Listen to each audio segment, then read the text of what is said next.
Hey everyone, I'm working to hit 2,000 subscribers and I need your help to get there. If you enjoy the content, please hit that subscribe button right now. There's already something genuinely hanging over this fan base, and training camp hasn't even started yet. A defense that carried enormous expectations heads into this season surrounded by recoveries, real pressure, and decisions that could reshape the entire year. One overlooked young player needs to become a genuine anchor. A proven veteran has emerged as a possible short-term answer. A painful breakup could end with a move to the ugliest possible destination. And a former first-round pick is facing the single biggest year of his career. Let's break down every single one of these storylines.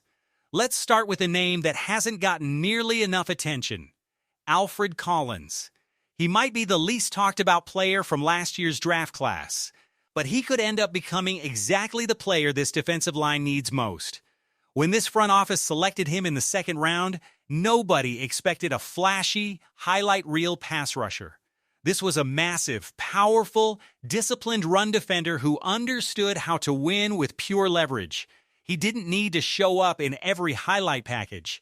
He simply needed to stop opposing offenses from physically driving this defense backward, and he did exactly that right away as a rookie. The problem is that this season demands even more from him. One respected national analyst recently named him the most important second-year player to watch on this entire roster, and not because he's the flashiest name from that draft class. The first-round edge rusher selected that same year naturally draws more attention, but he's still working back from a torn ankle. The star pass rusher is recovering from that same exact injury. So along the edges, there are real, unresolved questions that nobody can fully answer until those bodies actually get tested in real live action. On the interior, the new trade addition arrives with real experience and pass rushing ability, but still needs to adjust to a brand new team, new teammates, and a new system entirely. Suddenly, the player once viewed as a quiet supporting piece has become the single most stable presence on this entire defensive front. And that's genuinely striking, because Collins didn't have the kind of rookie season that generates headlines. He finished with just a single sack, and that lack of pure pass rush burst was already one of the concerns that pushed him down into the second round in the first place. It's easy to look at that modest number and assume his ceiling is already set, but that ignores the kind of quiet, foundational development that can transform a defense without necessarily turning a player into a true superstar. He doesn't need to become an elite, disruptive interior force. He simply needs to get even better at what he already does well: squeezing the interior pocket and refusing to let offensive lines dictate the pace of the game. If he holds up firmly against the run, the star edge rusher can attack more freely off the edge. If those two pieces work together effectively, opposing offenses will have a genuinely difficult time loading up protection toward the edges once both edge rushers are fully healthy and available. His growth this season may not show up cleanly in the sack column. It could show up instead in the opportunities he quietly creates for everyone else around him. That's really the emotional core of this entire story. On a roster trying to climb back after injuries wrecked so much of last season's potential, stability isn't some boring throwaway concept anymore. It becomes genuine survival. Nobody's asking Collins to single-handedly save this defensive line. He simply needs to stand firm while everyone else around him gets healthy, finds their rhythm, or learns a new system. If he takes the developmental step this coaching staff is hoping for, this defense won't just have a strong run defender anymore. It'll have a genuinely reliable foundation to rebuild the ferocity this front once had. Now, counting purely on internal development doesn't mean this front office should simply sit back and hope things work out. Coming off a season that produced a genuinely low total sack number as a team, this defense can't walk into training camp pretending hope alone counts as real depth. That's exactly what makes a recent suggestion from a respected local radio analyst worth discussing seriously: pursuing veteran edge rushing into genuine desperation. Nobody's suggesting a long-term, franchise-altering contract here. This would be a short-term, affordable, more realistic than simply waiting around for some perfect, unattainable option that may never actually materialize. There comes a point where caution stops looking smart and starts looking like fear. For a team that watched its entire pass rush evaporate the moment injuries struck last season, adding a player like this provides a genuine layer of security and real proven ability to attack opposing quarterbacks. Now let's talk about a story that hurts for an entirely different reason. It's not just the possibility of Brandon Aiyuk eventually leaving this organization. It's the specific thought of his next uniform potentially carrying a division rival's star logo. A recent betting market projection gave a division rival a real, non-trivial chance of becoming his next destination. That percentage reflects betting market sentiment, not actual trade progress, but it was still enough to reignite a genuinely emotional conversation among this fan base. On paper, it's easy to understand the appeal for that other roster. Pairing him alongside their existing top receiving weapons would create a genuinely terrifying trio on paper. A fully healthy version of him brings real, crisp route running and legitimate production working the middle of the field. But that beautiful picture starts falling apart the moment the actual bill arrives. Their current top receiver already occupies a massive chunk of their salary cap. Another emerging receiver is closing in on demanding his own major extension, and Aiyuk's own existing contract carries real, significant money attached. Carrying 3 receivers at that combined financial tier would require serious cap gymnastics and genuinely painful sacrifices elsewhere on that roster.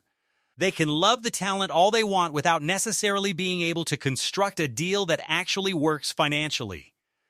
There's a real human element to this story too, one that can't simply get brushed aside. Aiyuk hasn't actually played in a game since suffering a serious knee injury back in October of 2024. His recovery process became tangled up with missed rehabilitation sessions.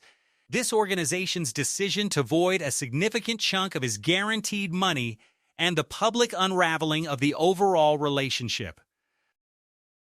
The general manager himself even suggested at one point that his final snap in this uniform had already happened. Then came a change in representation and some pointed social media activity. It's genuinely hard to look at everything that's unfolded and still picture the player who once seemed destined to grow old alongside this franchise's quarterback. If that eventual destination really did end up being a bitter division rival, this fanbase's reaction would be even more intense than usual. Rivalries don't care about salary cap spreadsheets.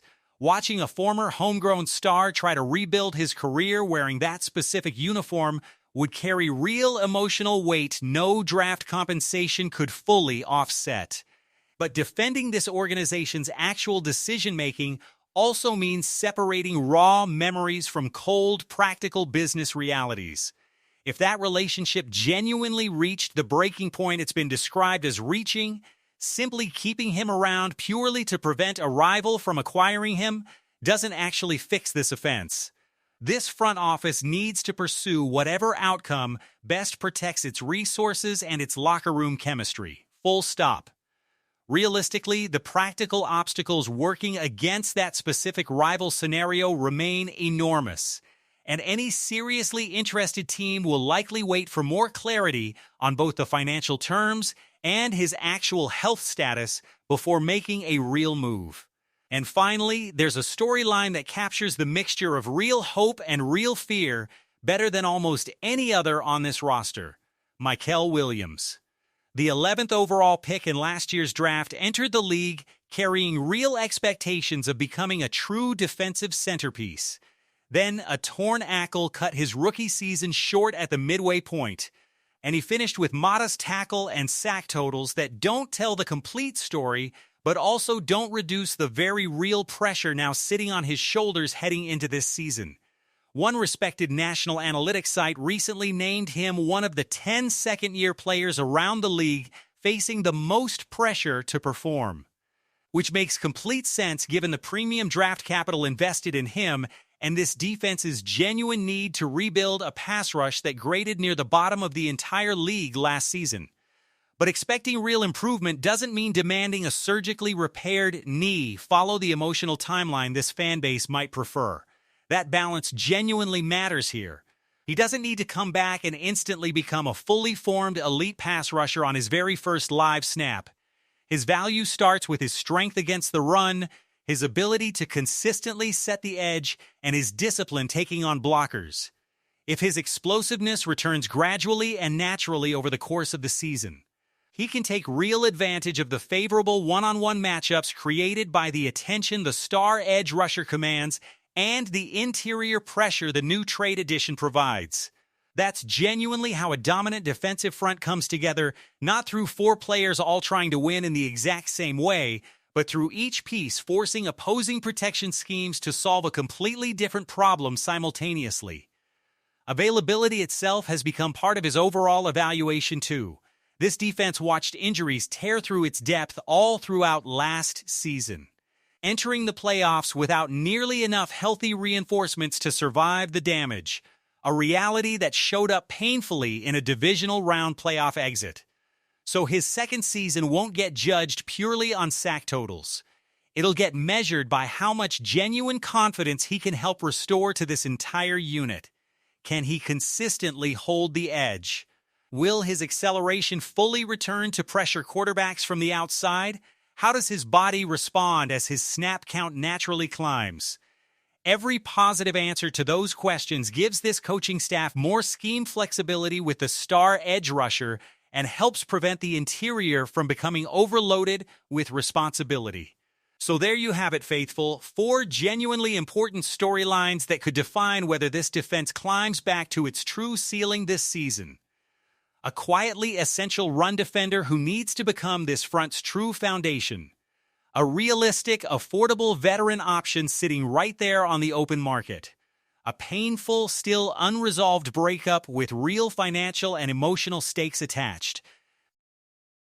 And a former first-round pick whose recovery timeline could determine this entire defense's ceiling. So let us know down in the comments with one blunt answer: no fence sitting, release Brandon Aiyuk, or keep him. And do you think this front office should go get Jadeveon Clowney before training camp begins? We want to hear it all. If you enjoyed today's breakdown, make sure you smash that like button, drop your thoughts in the comments, and if you haven't already subscribed, go ahead and join the channel so you don't miss a single update heading into training camp. Let's go Niners, we'll see you in the next one.